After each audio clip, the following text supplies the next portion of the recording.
Alright, so magandang araw muli sa inyong lahat mga kamaestro. Ayan, so nagbabalik na naman tayo ngayon para dito sa ating panibagong video.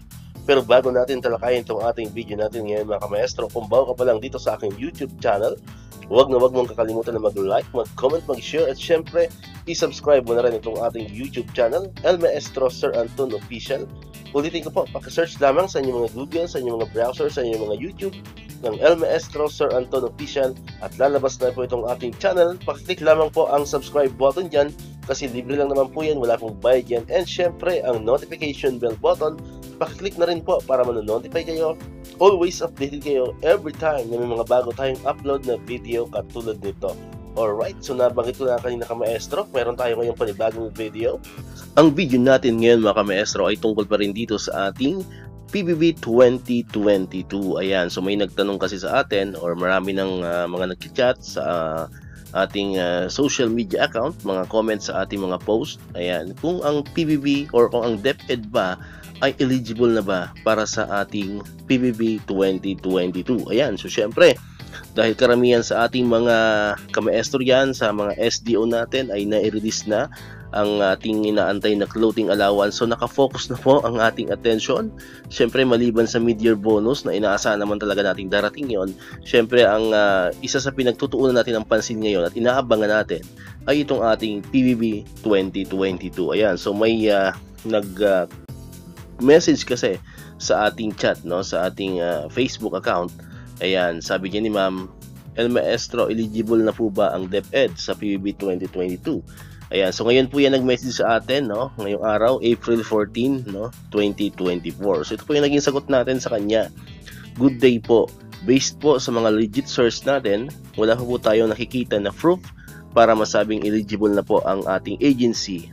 Update ko po kayo soon. Ayan, so yun po yung naging sagot natin kay Ma'am, no? Kasi based po or based sa ating mga sources dyan, mga legit sources natin regarding dito sa PBB 2022, wala pa tayong mga naririnig, mga napapanood or mga nababasa na ang ating agency ay eligible na talaga sa PBB 2022. Maging sa website po or maging sa page ng PBB Secretariat ay wala po silang post, no, regarding dito sa ating PBB 2022. Ayan, so masasabi kasi nating malapit na matanggap ng ating mga kamaestro ang PBB 2022 pag ito ay eligible na, no? Syempre dahil diba, based doon sa ating huling video regarding sa PBB updates, nabanggit natin doon at nag-reply po sa atin ang PBB Secretariat na ang ating po mga documents is still ongoing pa rin ang kanilang review and validation. Ayan, so until now, wala pa po tayong nasasagap na bagong informasyon kung lahat ba or kung ang ating bang agency ay approved na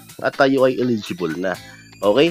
Kasi once po na yun ay ma-approve or once po ang ating agency ay maging eligible for PBB, so magbibilang po tayo dyan ng 1 to 3 months kadalasan, no? Pero kadalasan po sa base po sa mga experiences natin, inaabot lang naman po yan ng 2 months after pong ma-declare na ang isang agency ay eligible na for PBB 2022. So ngayon po ay April, so sana pagdating ng May maging eligible na tayo, no, para na or kahit katapusan ng April, para pagdating siguro ng June or July ay matatanggap na natin ang ating PBB, no. Pero as of now, hindi pa po yan confirmed, hindi pa po yan po ay ating estimate lamang, no, pero hindi pa po yan official, no, kasi magiging official lamang po yan kapag na-declare na natin ng ating agency ang DepEd is eligible na for PBB 2022. So yun po yung sagot natin, no, tungkol dito sa isang tanong na ipinadala po sa ating official page. Okay? So antay-antay lamang po tayo na pag may mga bago namang development ay agad po natin yung inilalagay dito sa ating channel. So far, ang ating pong mga ina-upload, no, sa ating video o sa ating channel is mga PBB po ito ng iba't ibang mga agency, hindi pa po kasama ang DepEd. Okay? Ayan, so dito ko na po tatapusin itong ating video. Ayan, sabi ko kanina, kung di ka pa nakakapag-subscribe, subscribe mo na itong ating channel, no, para always updated ka, ikaw yung unang makakapanood ng mga ina-upload kong video, especially itong tungkol sa PBB. So muli, maraming salamat sa inyong panonood at pakikinig. Once again, El Maestro, see you on my next vlog. Bye-bye!